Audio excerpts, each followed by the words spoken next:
Woman dies after sitting on haystack, suffers agonizing demise. Just one day after Kalyn Rolan lost her mom, she stepped outside to get a breath of fresh air and make a phone call. She took a seat on a haystack in the yard and pulled her phone out when she realized that she had just made the biggest mistake of her life. Grieving her mother's untimely loss, Kalyn Rolan, who is a mom herself to two precious boys, was trying to come to grips with the devastating news that her mother was gone, while also having to plan the funeral. The weather was warm in Selma, Alabama, as Kalyn decided to make a phone call outside and enjoy the sunshine. Sadly, Kalyn would never make it back inside to her two boys. Instead, she died in her husband's arm, following the most unusual and terrifying circumstances that unfolded after one simple mistake that shockingly cost the young mother her life. According to WSFA, as soon as the 29-year-old mother sat down on the bale of hay, she immediately knew something was wrong, but it was still too late. She jumped from her perch, screaming in horror, as she was being attacked by fire ants, in what had to be the most horrifying final moments that one can imagine. While such an insect assault as this is uncomfortable to most, it was fatal for Kalyn, who is severely allergic to the ants and had an anaphylactic reaction to their bites.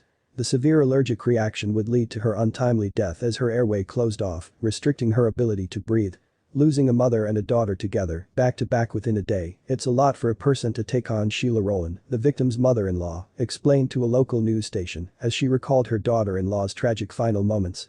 The ants started coming out and getting all over her, and she came off the haystack, and my son said he grabbed her and put her on the ground, took her clothes off trying to help her to save her, but he couldn't save her, she added.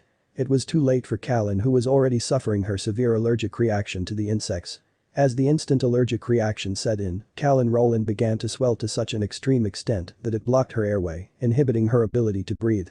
Despite his quick reaction, Kalyn's husband couldn't save her as she was gone moments after the attack. She died in my son's arms. I can only imagine what he's going through right now, you know, and then having to save her mother too, Sheila said. I wish I could do more for him, I wish I could take that load off of him, the grief-stricken woman added. The family held a tragic double funeral for both Kalyn Rolan and her mother, with her little boys, ages 2 and 7, there to say goodbye to their mom and grandma. On top of the unfathomable loss, the funerals put a financial strain on the already struggling family, for which Sheila started a GoFundMe in hopes of helping with some of the family's expenses. The rarity of this accident is put into perspective by the statistics in Alabama that show in 2013, 2014 and 2015, not a single person was ever been killed by ants. The next closest death by an insect is 3 total fatalities from yellow jackets. The obscurity of this goes to show how precious life can be, that you could be gone in an instant and to live each day, not taking a single thing for granted. It's tragic that this man is left without his wife and their children won't get to know their mom while trying to understand that it was ants that took her life.